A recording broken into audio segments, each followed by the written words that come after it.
also to give a shout out to our friends in NUS community who are joining us online via Facebook Live event. Of course, we hope that you can join us physically at the event next year on site. My name is Andrew, and I'm the Director for the Health and Wellbeing Unit, which is housed under the Office of the President. And the Health and Wellbeing Unit was actually established since November 2020 to drive mental health and wellbeing initiatives and experiences on the ground. Our goal is to facilitate a psychologically safe space where our NUS community can come together, be at their best selves, and also thrive together. One of our signature efforts is to facilitate the creation of a psychologically safe space for our NUS community via the Kind Mind campaign. The campaign typically takes place over a 6-month period, culminating in a panel event.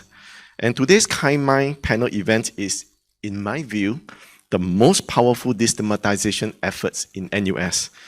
We know that this is a fact because based on our data, such destigmatization efforts have significantly shifted the needle on stigma pertaining to mental health and well-being.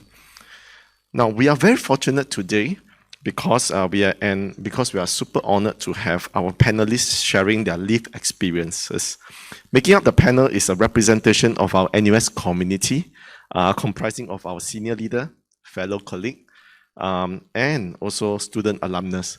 And we are very happy and glad to have Dr. Adrian, senior lecturer from the Department of Psychology, moderating the panel today. Without further ado, let's put our hands together to welcome Dr. Adrian and the panelists up on stage. Thank you.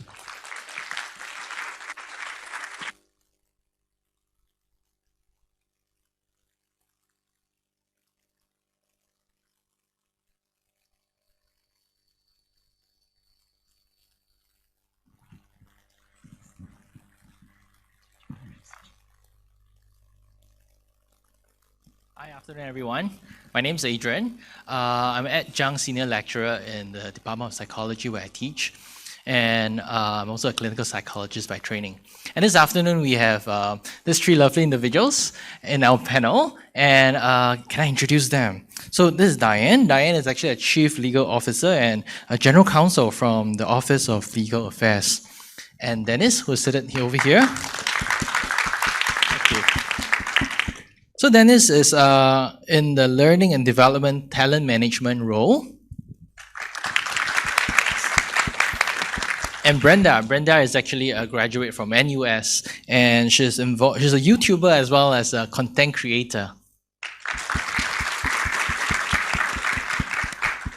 So to kickstart our conversation, as I was just sharing with them earlier on, that life is indeed difficult.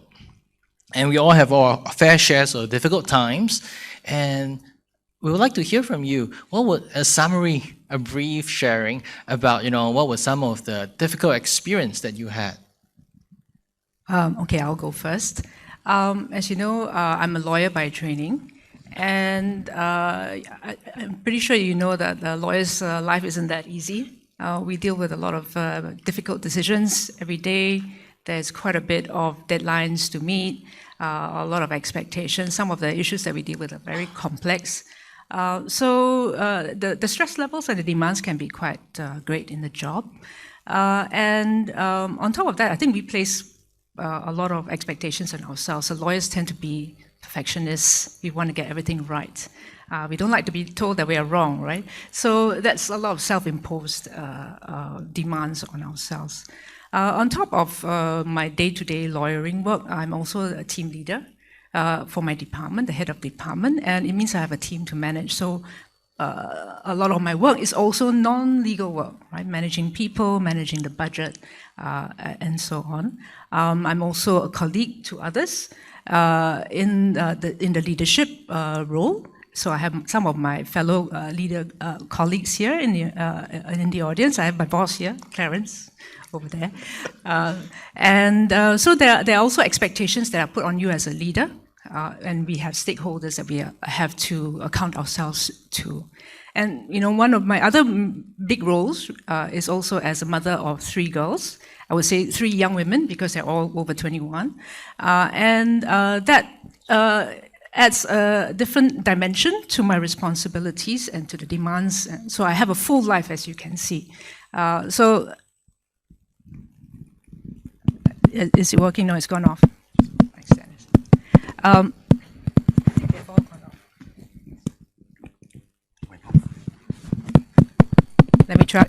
Let me try again. No? They've gone off. Can you hear me now? Okay. I have a full life, and that means that the stress levels can be quite high sometimes, and in trying to balance everything else. So that's basically, in a nutshell, what I do. That's actually just a lot, and that's a lot of different roles, different responsibility. And I think what made it more challenging was the expectation that you have on yourself as well. Yes, I think that's very real. I think it's also something that I've been brought up to believe to be independent, self-reliant. So it does create some expectations. Right. Thank you for sharing that. Okay, Dennis. Okay, hi. Well, mine is a slightly different story. Mine was a hobby which I started long ago, which is into going to the gym, bodybuilding. And just recently, this year in February, I entered my first bodybuilding competition on an international stage, right, competing with the pros, right. Initially, when it started, it was basically an invite from the gym management to say, hey, what are you doing? Compete. And our objective is basically for you to just go on stage, be the best version of yourself, and just enjoy the journey, right? We don't expect you to win, but just enjoy the process. So it started off as that, right, which I agree to take part because first, right, first timer I thought could be quite exciting. Second was I wanted to prove that age is just a number because that particular month I turned 55. Right, so I want to prove to everybody, age is just a number, right? And if you set your objective, you set a goal, you can achieve something, okay? And then lastly, it was because if I go and take part, and if I win, my photo will be on the wall of fame in both gyms. So they got that excited me. Said, okay, why not, right? Anyway, it was supposed to be stress-free, an objective set by them that I have to win. But as the training, which was really grueling, I was training every day, 3:30 wake up, go for training, then rush to work, go back home, prep my meals for the next day, go to sleep by 9, hopefully. Right? They saw the progress in me. My body was progressing quite well.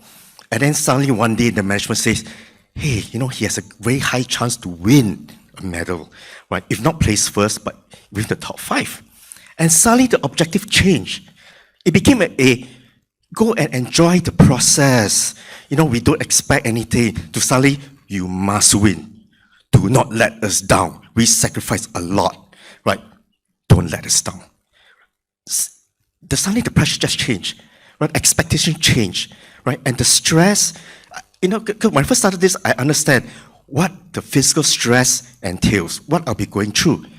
But I never thought, I could never imagine the amount of mental stress and emotional stress to be placed on me, right? So that was a huge challenge which I was trying to overcome, and I didn't understand why it was happening. Yeah, so that was the kind of journey I went through. Right. Thanks for sharing that. Similar to Diane. There are very different situations as we hear it, but I think what's really similar as well is that expectations. And I was also hearing, the theme of, there's a lot of things to do as well, not just about bodybuilding, but it's also about handling your day work. It's about, managing the things that you need to do in a day. And then that's a lot for you. Yeah. Thank you for sharing that. Brenda. Yeah, so I think for me it might be a little bit different because I am quite a bit younger than you both, and I haven't had as much experience as you guys have. But I would say when you're like me and you grow up very artistic and very creative with a slightly differently built mind than the rest, and you're put into the Singaporean education system, I definitely suffered. I wasn't good at math, no affinity with science, and so I guess I was always pretty down on myself for being quite stupid and dumb in that area. And I've always struggled. It's not a subject that you can really just take out of your syllabus and like not do. So along with all of the, I would say, quote unquote, typical teen troubles, there are also like a lot of pretty big milestones in my life and pretty big moments where I just felt like, ooh, I couldn't do it. And I also realized I had a propensity for anxiety, for depression, and my schooling life was just not great. Not great. And then now, being a working adult, if you guys don't know, I'm an influencer. I make content online and I am completely alone. I run my business alone, I've run several other projects alone, and it's quite isolating. So I would say that's my realm of like my mental health journey and where I do tend to sort of fall off the wagon at times. Thanks for sharing. It sounds like a really tough journey. Yeah. I'm just wondering, as you guys are sharing about this, were there things that got in the way or prevented you from seeking help from a professional or anyone else? Yeah, I would say back when I was younger, I did try. I mean, we know counselors are there to help you. If you have a problem, just go and speak to them. But I didn't have a great experience with my school counselor. So my first ever school counselor, I think she must have like schemed with my teachers because I was so anxious and so stressed that I physically manifested a fever, and I would just stay in the sick bay and just be like completely unable to function. And so she came in and she was like trying to talk to me, and eventually I kind of like told her like I don't think I'm like mentally feeling okay, and I wanted to ask her for actual tangible ways to help myself. Okay, like do I go and see someone? Do I go and get medication? Like what can I do? Can I get diagnosed? Can I figure out what's wrong with me?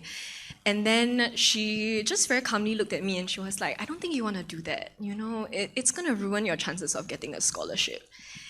And because she said that, it just, I mean, first of all, it just stigmatized like whatever that was wrong with me, right? Feeling like my mental health was something that would make me vulnerable, which would make me less than, and something that I couldn't share. And also, I mean, there was so much shame involved in feeling like, oh, this is something that we should keep hush hush, and not as a weakness that people can exploit. So because of that, I think I kept more to myself, and even in my uni years when times got really, really tough, I never actually saw therapy or counseling as a real option.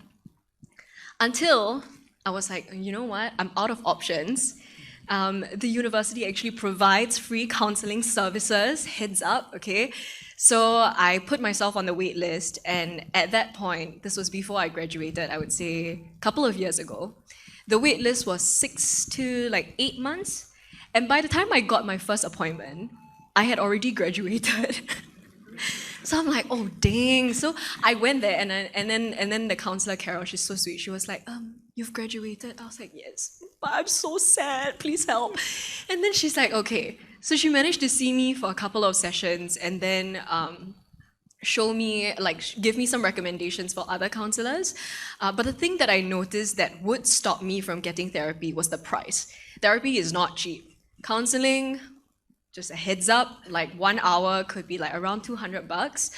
So for me as a young adult, I was starting on my own, I was self-employed, and basically working a job that had no financial stability. As an influencer, I didn't even know what other people were making. I didn't know what I was making, if that was enough. So I felt like that was a big setback for me in getting help. So then I tried to find ways to self-soothe and self-meditate and look for resources online that would help me. Yeah. Thanks for sharing, Brenda. So I think what I'm hearing from you is that there was stigma involved where if, let's say, you do have anxiety or a mental health condition, you might be stigmatized, you might not be given a scholarship, and things will not look so bright. That's what I'm hearing. Mm-hmm. That sounds like what you were told. Yeah. And And I think indeed that's very discouraging, because if I need help and I can't get it because I'm worried about my future, a lot of people actually stay in and not go out to reach out for help. Yeah. How about the both of you? Yeah. Well, for me, I didn't know that I needed help, right? The pressure came, the expectation came, and I just buried it all inside me. Well, what I found that really worked for me then initially was writing it out. Because almost every day I was penning down my feelings, my journey, what I'm going through, what people expect of me in Facebook. So I'll be writing paragraphs after paragraph. Every other day I'll be writing something about how I'm feeling that day, right? Or part of my journey, hoping that somebody read it, nobody read it, I don't care, But it was a good way for me to get it out of the system. That worked for a while, right? Until one day I was in a pantry eating my 8 meals a day of chicken breast meat, 1 kg, right? Tasteless, no salt, no nothing, right? I was suffering. I was just shoving it down my throat. I say it like a goose being fed, for foie gras. Then I met Andrew in the pantry, because Andrew he's one of my Facebook friends. So he's been reading my posts, and then one day he came to me, hey, why don't you go and see one of our clinical psychiatrists and get some help, right? To prepare you for the competition. This is like a couple of weeks before the competition. Say, why don't you talk to one of my guys? He will help you frame your mind for the competition, as well as to prepare you after the competition. Because after the competition, it's a totally different new world for me, right? A new normal for me, right? So I thought that, hey, maybe I'll do that to help me prepare. If that can increase my chance of winning, why not? Right? So that's how I got started. Right. So I'm actually hearing your willingness to explore, and you're willing to try also because you see the potential benefits that it brings for you. And that's how you take one step forward and decide to do something to help yourself. Thank you for sharing. So I'll add on to that. You started off by saying life is difficult. And I think sometimes life throws you curveballs that you really didn't expect. And you wonder to yourself, why is my life going this way? It's not going according to expectations. So there were points in time where I found myself to be a little bit lost and directionless, not sure what I wanted, what I needed. And the resources that I was using at that time were not helpful to me until a very good, trusted friend suggested that, why don't you go and see a counselor? And this was years ago when counseling was not as prevalent, and there wasn't that much information about counseling. So one of the barriers, I think, could be the fact that nobody really knows what does counseling entail, right? Well, what are you supposed to expect from it? Are you going to lie down on the couch, that kind of thing? We don't know, right? So back in the day, and I think it's less so now, thankfully, it was the unknown. The other thing was some of the things that Brenda mentioned. Shame is a little bit part of it. Or if you have to go and see a counselor, obviously you failed in some way. And you have to ask for help. Asking for help is not something that comes naturally to most people, not for me in particular, because I've been brought up to be, as I said, self-reliant, independent, self-managed. So that's one of the things I think that creates some issues about seeking help and feeling that you are weak, because we all want to feel strong. So it seems as if you're going for counseling, you're asking for help, you are being weak. But actually, if you look at it from the other perspective, you're actually being strong because you're acknowledging that you need help, and you're acknowledging that you can't do it on your own, right? So I think that over time, I can see that the barriers have kind of fallen away. They're still there, but at least it's a little bit easier to overcome. Right. Also, I hear actually what you're sharing is that one of the few barriers is that we don't really know what counseling is about. Is it going to be a one-time thing, or is it going to be a 2 years thing? We're not really exactly sure. And I thought that it was very courageous of you to be willing to try as well. And as you speak about expectations earlier on, you share about lawyers being perfectionists generally. Not saying all lawyers like that, but generally, there's this perfectionistic traits in there. And it almost feels like, it's either you're good or you're not good. And if I were to seek help, it's just a sign of weakness to say that, hey, I'm not good. It's almost like a black and white kind of perspective if you think about it, which is not helpful at all. Exactly. In reality, most of the time, all of us, we don't score 0 or 100 in exams, right? I mean, I don't. Yeah. So most of the time, we're somewhere in between. And I think it's really important for us to be aware of that, I just need a help. I'm not at 0, but maybe I'm at a 30. I'm at a 40. I need to get to a 60, 70 to be functioning better.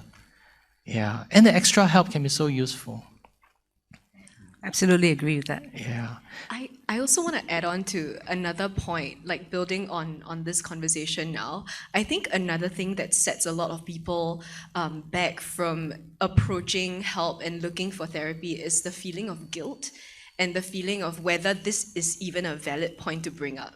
Like, if your feelings are valid, I think a lot of times we're just like, okay, but this happens to everyone. Everyone struggles a little bit at work. Everyone has family problems. It's fine. Like, this is not so bad. So I think this is something that like a lot of us tend to harbor inside us, to be able to dismiss our feelings and just to be back on that autopilot, like trail, and just forget about actually digging down and seeing like what is causing me these struggles and how can I pull it out from the root.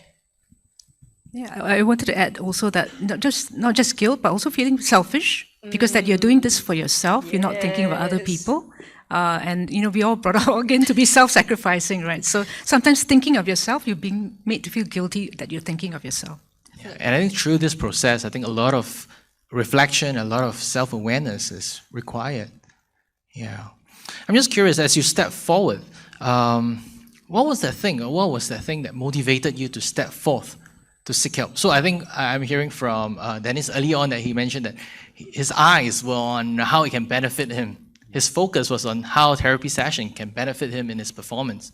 Yeah. So I'm just wondering, from Brenda, what were things that pushed you or motivate you to step forth to seek help in university when you were a student in university? When I was a student in university, it was not so much of a pull factor than a push. I felt like I had run out of options. I felt like, I exhausted every other avenue for emotional release that had been.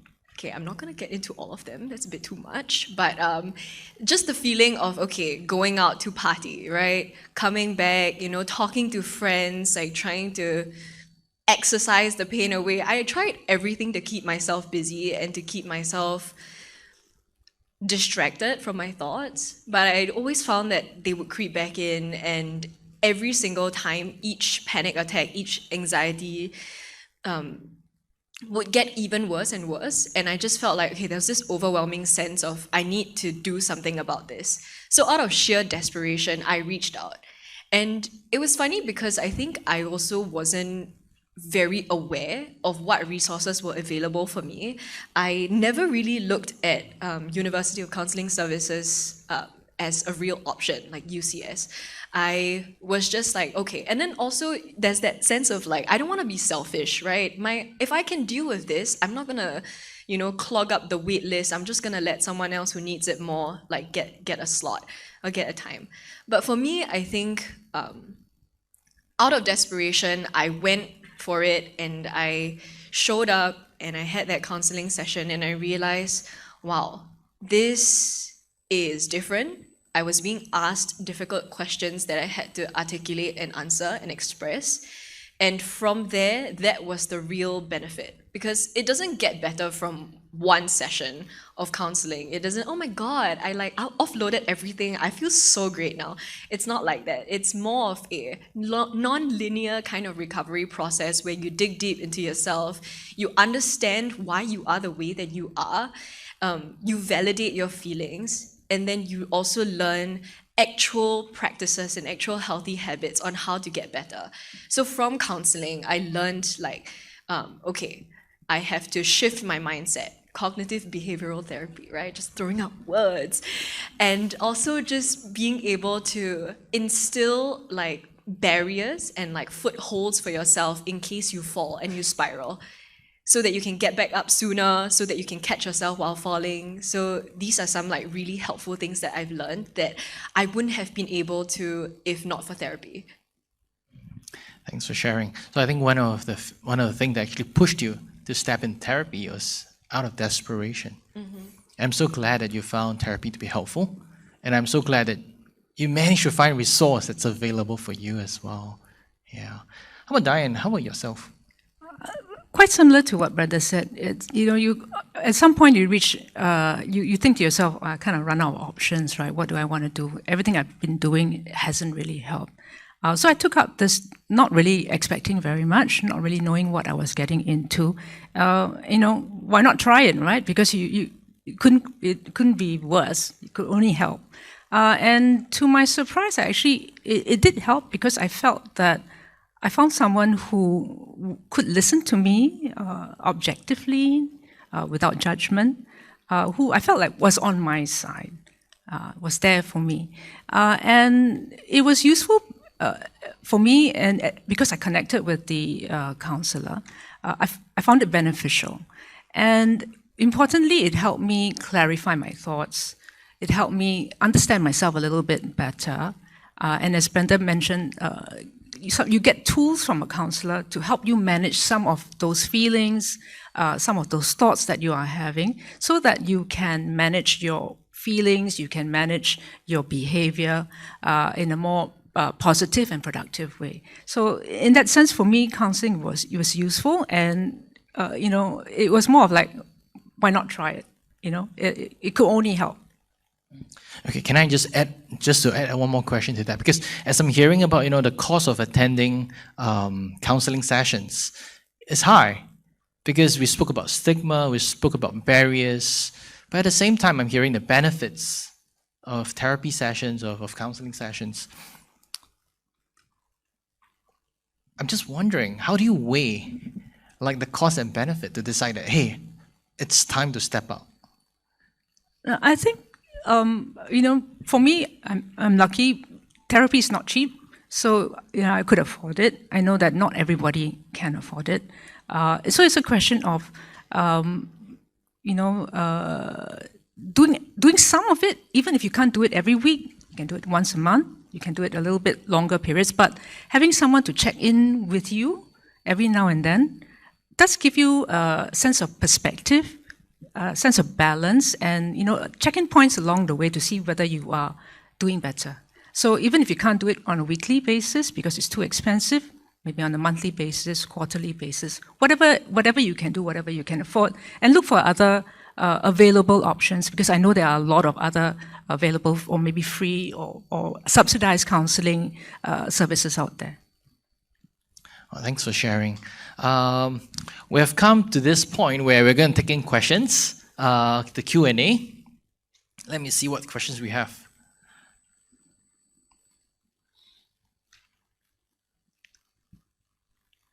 Okay, so this question that just came in, it's for Diane. So the question is, how can the leaders build a more safe space within NUS? It's a good question. I think there's a lot of stuff that's going on that's being done by other people in the organization, by HWB, Health and Wellbeing, for example. But leaders can also set an example themselves, right? I think for me, leadership involves having compassion and empathy for others, and to be able to create that safe space within your environment for your fellow colleagues to be able to reach out to you, and also to feel safe in their work environment. So for me, I always feel don't leave it to other people to do things for you. Start with yourself first, because when you create that environment, then hopefully that community spreads, that feeling spreads. Yeah. So I would say it starts with you, it starts with me, right? Okay. Do you have some practical tips? I think for me, it's get to know your colleagues as fellow human beings. I think sometimes we get too caught up as leaders in that task or project or KPI that we need to meet. And we forget that the people that we are working with are just that. They're people, they're human beings, they're not just part of the machinery of the organization. So if you have that perspective in mind, you have that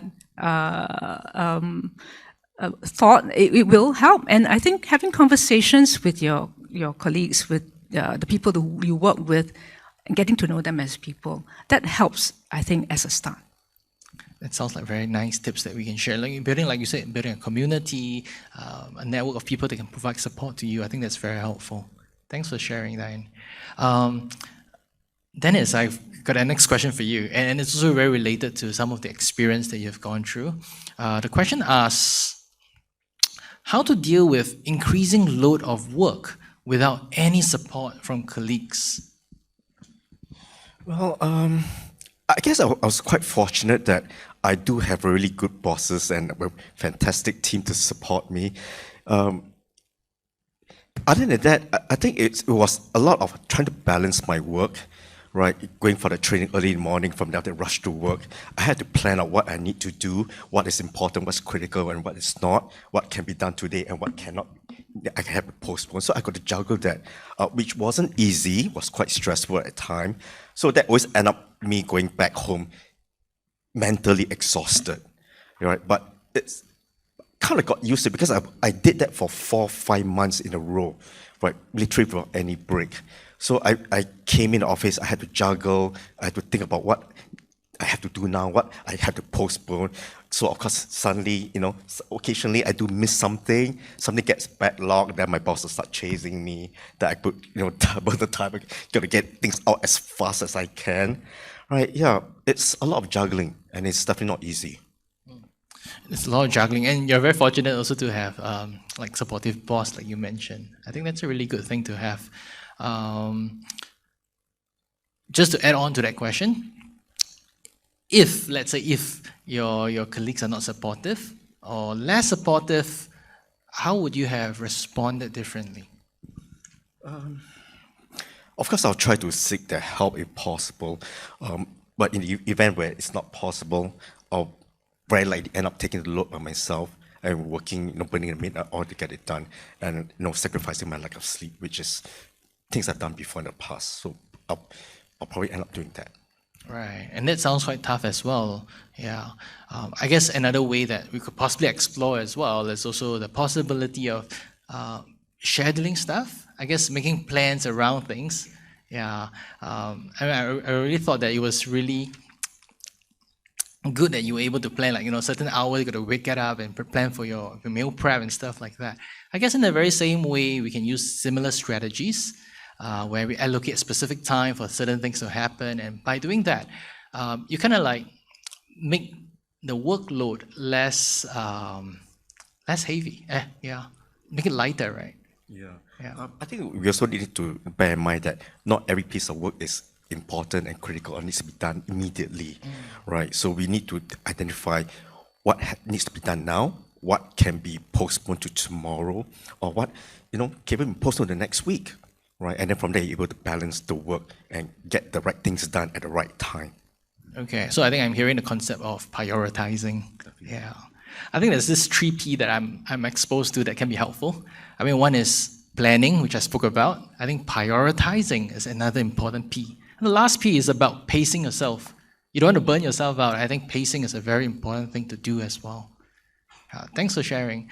Brenda, so the next question is for you. And the question asks, how to avoid comparing oneself to another person in terms of job grade or salary? Because you spoke earlier about, not knowing how much others are earning. How do you avoid comparing? Ooh.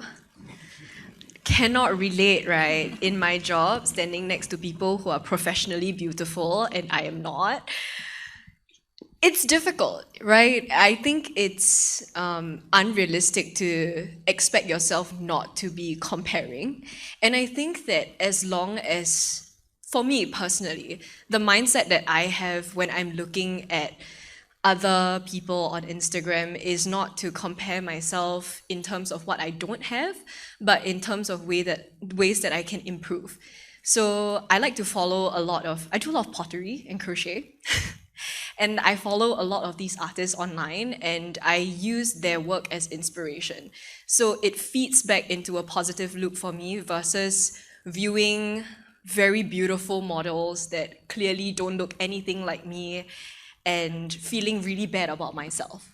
Yeah, I think what's most important is that you have a good sense of who you are, what you came to do, and what kind of value you bring into this world. Something that I like to remember is also to be my own best friend and to advocate for myself. And I would never in my life look at a photo of a beautiful model and turn to my best friend and go, how come you don't look like her? What's wrong with you, right? It just seems so crazy to us for us to even think to do that to our friends. So why are we doing that to ourselves? So that's something I try to remember. I speak to myself with compassion, with empathy. I acknowledge that, okay, I have this one body and I have this one mind. And instead of beating myself up for things that I can't change, I'm going to focus on what I can improve to be the best version of myself. And I know that sounds a bit cliche, but when you kind of plan your life and you shape your life around that mindset, life becomes a lot more colorful. It becomes a lot more beautiful. And you get to see the beautiful parts of yourself and the people around you instead of what you're lacking and what you don't have. So yeah. I learned a lot of wise stuff from you today. So it's about being your best friend. And it's very wise. Yeah. Yeah. Celebrating you for you. Yeah. That's true. Thank you, Diane. Thank you. Thank you. Okay, this next question. How do we know we actually need counseling? I don't know, good question. I think sometimes counseling always seems as a last option, and that has been my experience. But I think these days, counseling can always be part of a slate of options that you can think about anytime you feel that you have an issue or a problem that needs to be dealt with or you need help with. And rather than seeing it as something that I will only think of it as a last resort, you can always put it as one of the options in the forefront. So it becomes a little bit more natural to think of it. And I think that from my perspective or my observations is that it has become more natural to think about counseling as an option. So it's not a question of whether you think you need counseling or you think that something is wrong with you, but maybe think of something that you can try. And if it works for you, great. If it doesn't work for you, then maybe look for something else. Yeah. Thanks. Okay, so I'm hearing that anything that comes up, it doesn't need to be too big an issue. You can come in early to seek counseling. Yeah. If my it's like for my case, right? I didn't was aware, right, that counseling was an option. It never occurred to me. It never hit me, right, until someone pointed out to me, "Hey, why don't you?" Right? Then that's when I suddenly the light bulb went off and said, "Yeah, why not? Why didn't I talk about that?" Right? Then I started to see the positive side, what it can do for me. Right? As Andrew was telling me that, hey, it can help you prep your mind for the competition. Then the light bulb started going off. Right? So for my case, it was more of having someone from external to tell me that there's help available. Right? Otherwise, that wouldn't have happened at all. Yeah, I agree. I think instead of truly viewing counseling as a last resort, as something that you just kind of have to out of sheer desperation, viewing it as one of the many tools in your arsenal of toolkits, in an act of self-care, in an act of self-love, the things that you would do to take care of yourself. I think that's a much better way of looking at it than sheer desperation, last resort type of thing. Thanks for sharing that. Brenda, speaking of which, I'm just curious, as you speak about school and stuff like that, do you have any tips about how to cope with pressure at school? Oh, it's tough. It's tough. It's tough. So the first thing is to just validate your feelings. It is tough. You guys are in such a pivotal point in your lives where you don't know what's going to happen. The one thing that you know, which is schooling, is going to come to an end very soon. You don't know how your future looks. And honestly, if you look at me now, I was a theatre major. I'm not doing theatre right now. I mean, maybe a little bit. But life could take you in so many different directions. And the pressure of doing well is valid because this is all you know. This is what you will base that's how I base my self-worth on, at least. just being able to be like, okay, am I doing well at this one thing that I'm supposed to do?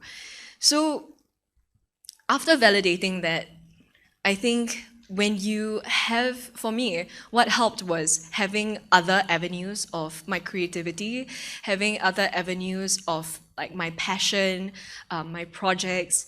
I was always quite involved in other groups, other projects, and things that I embarked on that made me feel like I was more than just a student. And that gave me a sense of joy and a sense of purpose. And that took me out of just feeling like my entire sense of self-worth and my life depended on my grades. If your grades aren't doing that great, like if you're not doing that great and your grades are low, then you can ask yourself, okay, am I just not putting in the effort? Am I not putting in the effort because I don't actually like what I'm studying? Is there something else I would rather do? You know, these questions, and if you tell yourself, no, this is what I want to do, I'm just distracted, then I would say, then you can chart a course of action. Okay, you know what, since I care about this thing, I've admitted to myself I care about this thing, I only have maybe 1-2 more years to go, and I want to do well, I want to get this degree, and then I can do whatever. Then you've prioritized, you've planned, and then you can pace yourself. Oh, this is great. Hope that was helpful. So Brenda, I think what I'm hearing from you is that this sounds like there's a lot of reflection in that process. Yeah. To definitely. understand who you are, what you stand for, where you're going, as well as, to evaluate what's happening at this moment. I think when you find an intrinsic motivation, and I think Dennis can really relate, when you know why you're doing what you're doing, even if it is like an external source, okay, if I just want to get this degree to get my parents off my back, that could be your valid reason. You could have something else that you're very passionate about and work on them concurrently. You don't really have to choose. I'm not sure if this is the most politically correct answer, but that's what I decided to do, and that worked out well for me. And also, I think, going on a tangent, but also picking modules that truly interest you versus the ones that everyone else is getting and is taking and you think would help you, I think really helped for me as well. Like my last 2 years of university, when I decided to apply for a film minor in NYU and then taking very fun like Southeast Asian studies modules, those really made my schooling years very enjoyable because I was enjoying what I was studying, and it helped me get my degree. Yeah. Good. So that's also about prioritizing your own personal needs. Yeah. Thanks for sharing that. But I think one thing that can get in the way is, in the process of reflection, is about self-doubting. Am I doing the right thing? Am I okay? So I'm just wondering, I'm just opening the questions to the three of you. Could you share more strategies about, how to manage intense self-doubt?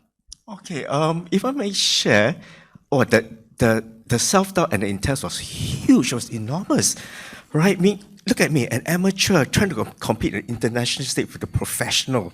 Well, it's like, wow, I thought my odds of winning was 0, right? I was just going to enjoy the process going on stage and, whatever, lah, right?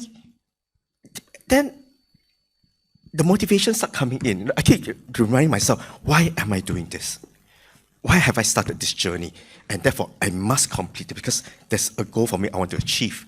Along the way, the motivation came, right? When people start seeing the progress I'm making, people start giving me compliments, saying that, hey, you look better now. Oh, you put on these muscles, right? You look fantastic. Compliments came in. And then people are starting to say that, you got secret admirers in the gym.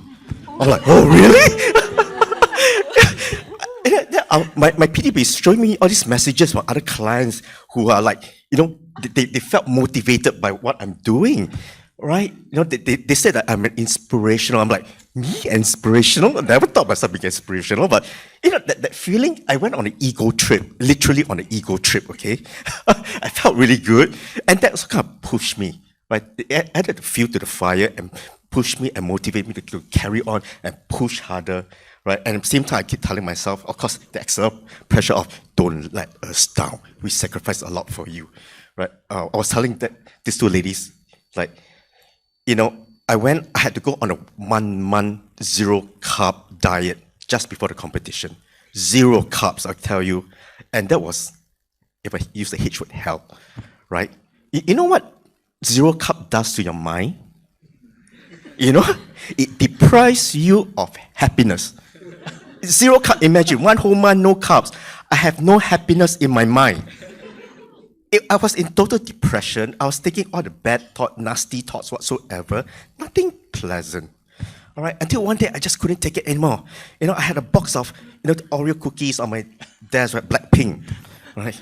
I was like, okay, maybe I just take off one slab, right, 3 pieces, I'll just eat it overnight, no harm. I tell you, the next morning I went back to the gym, my coach looked at me and said, you cheated, right? I'm like, how do you know? Yeah, I'm like, oh, shock. Just the next day. He said, yeah, I can tell from your lower back, you cheated. I was like, oh my God. After that, I was like, okay, no more cheating. And then they keep reminding, don't cheat. Right, next few more weeks to go, don't cheat. Right? Yeah, so I keep telling myself, why am I doing this? Why, the motivation that's coming in, right? People are supporting me, they're telling me, I'm inspirational, that helped me. I have to stay focused, right? And one day, achieved the goal, and I was really, really happy because I wasn't expecting to win anything. Of course, I wanted to win, but I knew my chance wasn't that good after looking at the competitors, right? But the moment I've won my first silver, I was on cloud 9. 5 minutes later, I won my first gold. Well, I tell you, I was really, really high, right? I entered 4 categories, so I got a silver, a gold, then the 3rd category, I got a bronze. 4th category, I got greedy. I really wanted to win now, right? Unfortunately, I lost that category, so I came back with 3 medals, so I was really, really happy. Brenda, how about you? How do you deal with intense self-doubt? Okay, another question I can't relate to. No, just kidding. So, someone very wise once said, she's also an influencer. She said, self-esteem is the reputation that you build with yourself. And I think oh man, that hit hard because I was like, oh my gosh, you mean this whole time I think that I'm garbage? So it takes a while to get into the mindset of like, yes, I am worthy, I am valid, I am someone worth taking care of, and I am worth like love, and I'm worthy of having my needs being met and all of that. It's weird. Why wouldn't you think that, right? But I think a lot of people can relate when I say that sense of self-doubt comes when you inherently believe, oh, maybe I am what they say. Maybe I am not good enough. Maybe I am just not worthy. It's weird because in my job, I get a lot of rejections. I get a lot of people who really like me. I get a lot of people who really don't. And these moments, you just have to roll with the punches. You just have to go with it. And a lot of times, it helps that I also try to take a separation from my work self as Wordweed and myself as Brenda to be like, this was a work thing. If it didn't work out, if they rejected me, that's because I wasn't a suitable fit for this campaign or for this particular job. And try to be able to have that separation and then move on and still be who I am, because eventually people will work with me and will celebrate me for who I really am. Yeah, and that helps. Thank you for sharing. I think that is very wise as well. I think from what I'm hearing from you guys, it's also about gathering support information from others. I think that's helpful to have. But on top of that, it's also about how we address some of this self-doubt internally, how we reframe it, how we draw certain boundaries, how we draw certain lines to help us to better cope. Yeah, thanks for sharing that. Diane, next question is for you. How to deal with micromanager and has least trust to the fellow teammate? Sorry, it was the last one. Is it? So how to deal with micromanager and has least trust to fellow teammates? Okay, much as I like to say I have all the answers, I don't. Not having been a micromanager myself, I can't really relate. But having been micromanaged, I guess in that sense, I can relate. I think for me, it's about proving yourself in a work context through your work, right? If you have confidence in yourself, you know what you're doing, you perform your work with, for me, at least from my perspective, professionalism and integrity, then your work will get recognized. And at the end of the day, it's important to know how to let go of things that you can't control. So you can't control your boss micromanaging you, but you can control how you want to do your work. You can control your relationship with your colleagues, and you can control your relationship with your boss as well, right? Because if you're going to keep looking at it negatively, then it's going to impact your work, it's going to impact your attitude at work, and at the end of the day, it's not going to be very productive. But if you can learn how to let go of things that you can't control and focus on the things that you can, I think that is probably the most useful thing to do when you're faced with that kind of situation. And of course, the other thing is find support amongst your peers as well, right? Because if you don't feel like you get support from your boss, you can get support from your peers. You can also get support from other people outside of your department. It's not that difficult because you might have encouragement from other people who are in leadership positions and can possibly give you more validation for your work. So I would say that would probably work. Thank you. So I think control is something that, we all struggle with. Specifically, we like to think that we have control over a lot of things. And so we pump our resources into everywhere we think we can control. But in reality, there's a lot of things that's out of our control as well. But we don't acknowledge that. We're not aware of that. So there are things within our control and things that's out of our control. But if we keep pumping resources into areas that's out of our control, naturally that may not yield anything. Yeah. So it's wise to know what is in your control. And by knowing that, you can actually channel your resources into areas that you can control so as to yield better outcomes. Yeah. Thank you for sharing that. And the next question, probably for Diane or Brenda, counseling is more like a chit-chat, some people say. Yeah. If the person finds that, the counseling session is not helpful, how do you encourage this person to attend? I've actually been through quite a few experiences where the counselors and I have not been a match. I liken it to dating. Sometimes you swipe and then you're like, oh, what happened here? We are not vibing at all. And I think sometimes you just have to not take it personally, right? Not everyone's for everyone.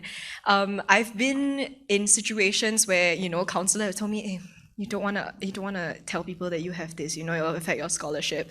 I've also had another previous counselor who I just knew was judging me. It made me feel worse because I was sitting there telling her about my problems, already doubting myself and feeling like my points weren't valid, that it was a very first world issue, and already having all of these internalized, right?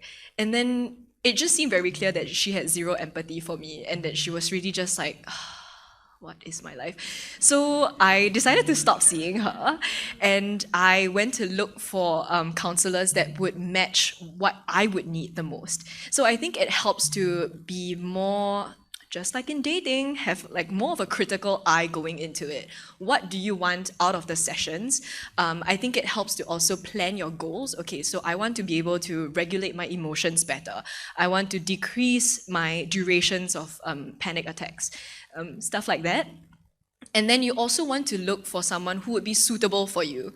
So for example, for me, I'm a woman, I would like to speak to a fellow woman, just someone that I feel more comfortable with.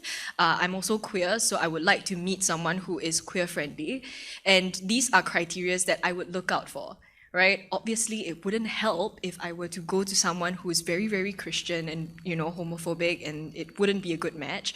So that's something that I look out for. And also, I lost my train of thought. Okay.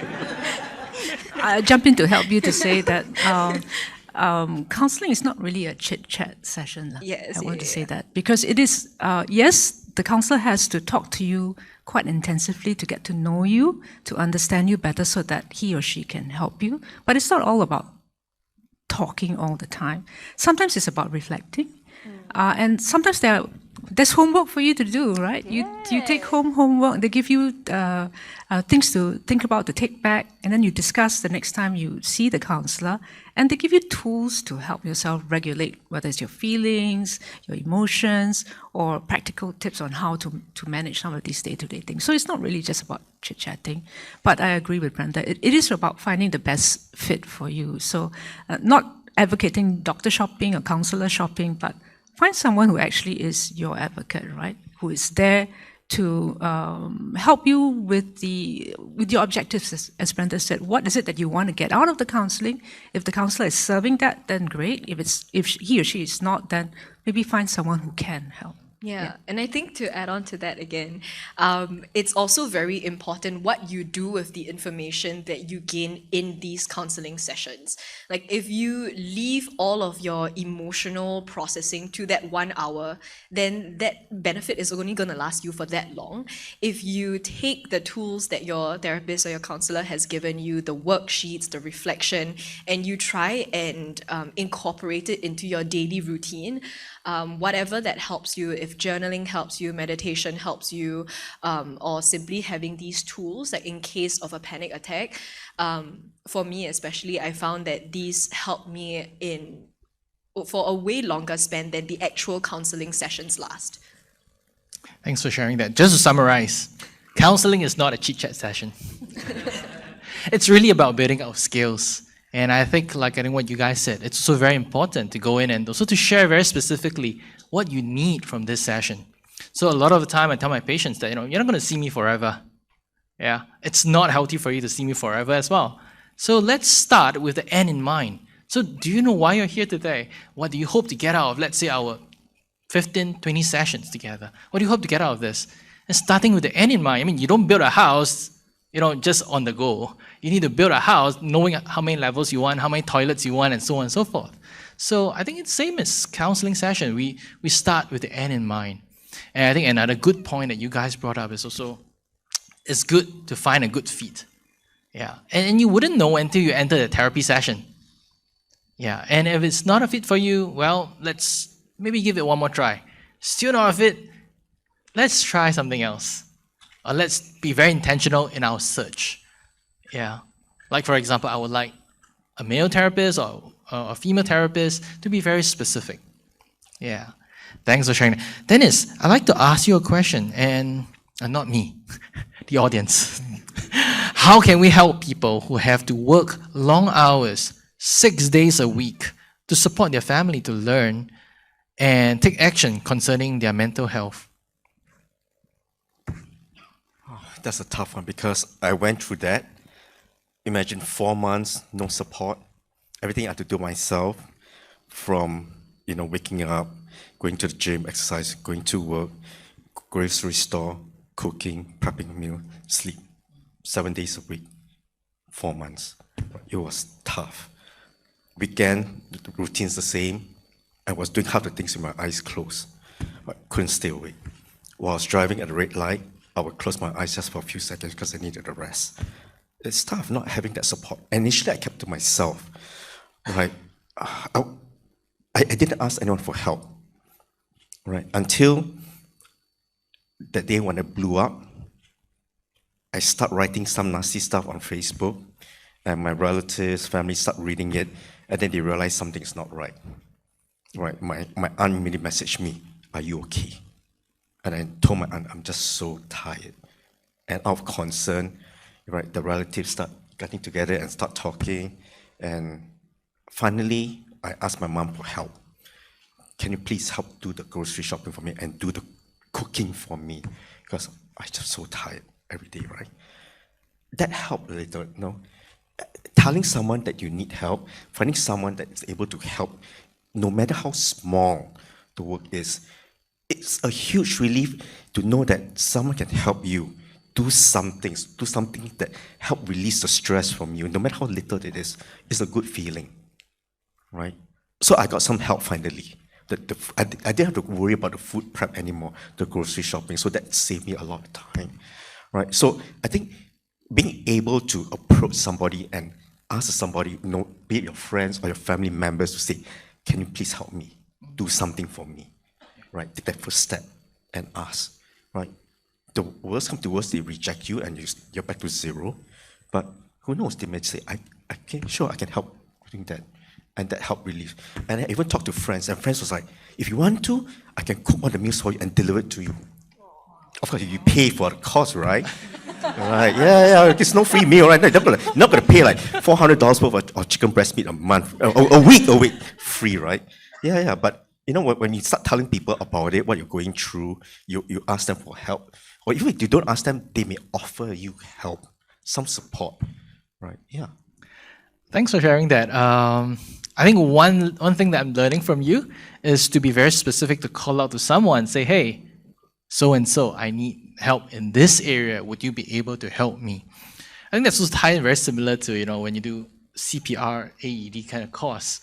Like, you know, can you go and call 995? Or can you go and get an AED? Really pointing out someone to do a specific task. Because a lot of the time, you know, we say we need help. I mean, someone might say, I need help, but the person who wants to help doesn't know how to help you. So it's very important that we need to be very specific about what kind of help we need. And they know what they're going to sign up for as well. Whether they cook meal for it every day and deliver for it every day, they know what they're signing up for. Thank you for sharing that. How about the others? You know, what are your thoughts? Do you have any suggestion about, you know, how to help people who have to work long hours, 6 days a week, to support, you know, their families and to learn to take action concerning their mental health? First of all, I would really like to commend you on your hard work. It's not easy, and I can relate because my father was also the sole breadwinner, and I think that the mental stress of having to work to provide for all 3 children and his wife for, you know, decades isn't easy. And I also see the kind of toll that it takes on his mental health to have all of those expectations and the mental stress on a single person. You know, and he's also like an Asian dad. He's very quiet. He doesn't really express his troubles and his struggles as much. And there's this sense of pride and that sense of ego and I got it, I'm supposed to have got it kind of thing. So I would say if you really do need help, like what Dennis said, I think it helps to reach out to the people closest to you and just being able to let down that guard, to be vulnerable enough to say, hey, I might not have everything quite as together as I mean to. And for your loved ones, I'm sure that they would absolutely appreciate your vulnerability and want to be able to help you. And in that way, no matter what that looks like, I think for a lot of people, help could look like a myriad of ways. And especially if you are working 6 days a week to take care of your entire family, I don't know if therapy would even be a viable source of option at that point. And so I think the first step from here would be to just speak to your most trusted, close loved ones to try and figure out if there's something that you can do, if there's something that can be done to help. And even if there really isn't, I think that relief in being able to share that burden and to feel a little bit of empathy and compassion would already help. Thank you. So it's really about tapping on, the nearby resources that you have. Thanks for sharing that. Diane, another question that we have here is that if a junior staff recognize a senior staff or management personnel requiring help, how should they broach the topic, factoring the seniority and inappropriateness from a junior staff? I think sometimes it might be hard for a junior staff to approach a senior staff, especially if they're in the same line of reporting, to try and help them. It might not be well received. Possibly if you, as a junior staff, know another senior leader who is in the same cohort, a colleague of the person that you're trying to help, and you have a good enough relationship of trust with that person, you could potentially reach outside to this person to say, I'm worried about so-and-so, do you think that you're able to help speak to this person to ask them, Do they need help? Are they having any problems, any issues? And maybe for the senior person who needs the help, they might feel more comfortable hearing it from someone who is at the same level as them. So that potentially, I think, is possible. But at the same time, if you see that that person is in danger of harming himself or herself or others, I think it's important to reach out either to them or to someone else professional that perhaps can do some intervention. You know, it's not something that you can really solve on your own sometimes. And we're all not professionals, so we don't always know what to do. But speaking about it and reaching out to others for help may perhaps relieve some of that situation. Thanks for sharing that. So I think what I'm hearing from you is that I think it's also very important that this question was asked, because I guess it's also in this culture that we talk about hierarchy as well, and you don't want to be, I mean, if you're a junior staff, you don't be seen as, doing something that you're not supposed to do. Yeah, but I think what I'm hearing from Diane is that, one way around it is that, go to someone else, someone who's of the same level or about the same level, to approach this person, to check in on that person. Thanks for sharing that. Brenda, one question. Looking back, what would you tell your 20-year-old self? Going through that, low self-esteem turmoil. Sorry? Your 20-year-old self, when you were going through the low self-esteem turmoil, what would you tell this 20-year-old self? Oh, if I could, I would tell her so many things. I would tell her how much better life is gonna get once you're over this hump. I really think sometimes when we are in our own bubble, everything is a bubble of despair. Yes. Like everything doesn't seem to work out. You'll spiral and your mind just digs you down into this place where you feel like there's no way out of it. And you know what? I am so thankful to myself for going through with it, for persevering, for going out of my comfort zone to seek help and to do whatever that needed to be done to continue functioning, to continue surviving, because it wasn't always easy. And I mean, 7 years later, I can still remember, like, these were one of the toughest years of my life. And it was especially difficult because when you're that young, not a lot of people take you very seriously. So I would tell myself to keep doing what I'm doing. Surprise, surprise, it becomes your full-time job. And that I'm going to live like a very colorful, wonderful life. That my anxiety will be managed, that I'll learn to regulate myself, and that I'll be so proud of myself. Yeah.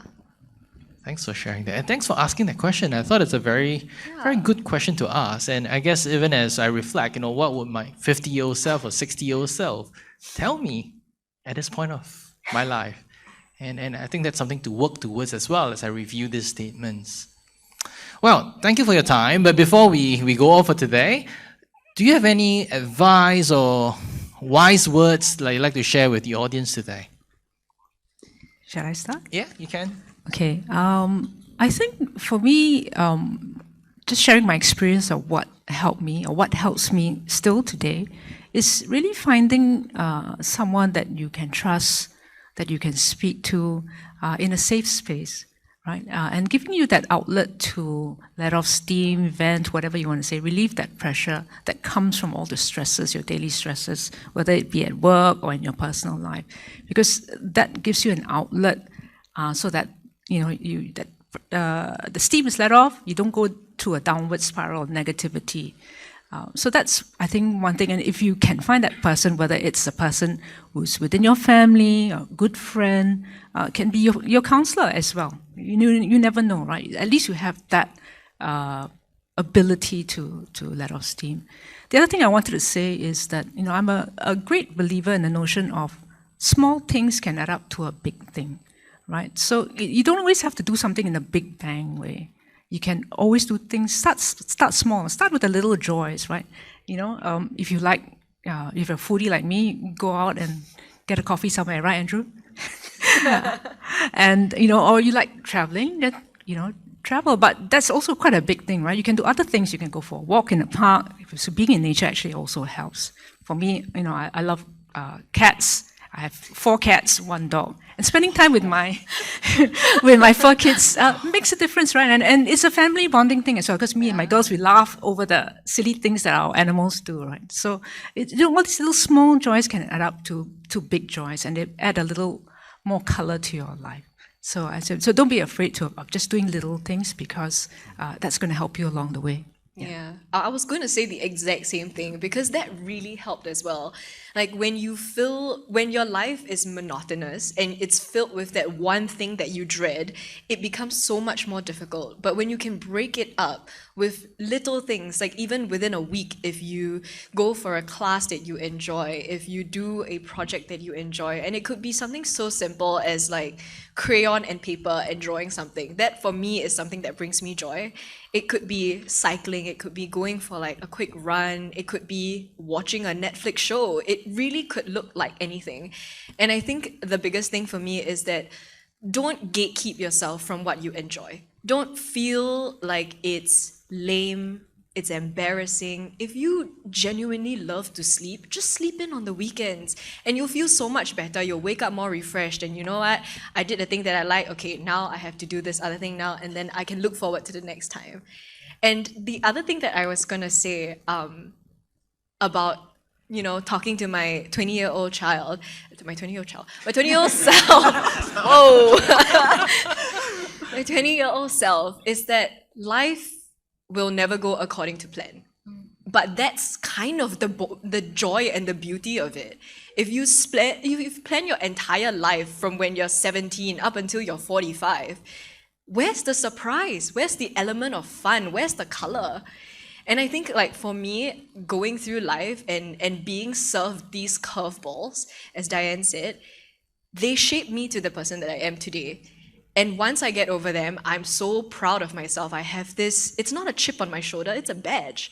It's a badge of honor. I know that I went through this. I know that I'm a better person, that I've learned a lot, and that I'm able to like move forward in this improved version of myself. So yeah. Thank you. If I can echo to what both ladies said, yeah, I do agree with both of you.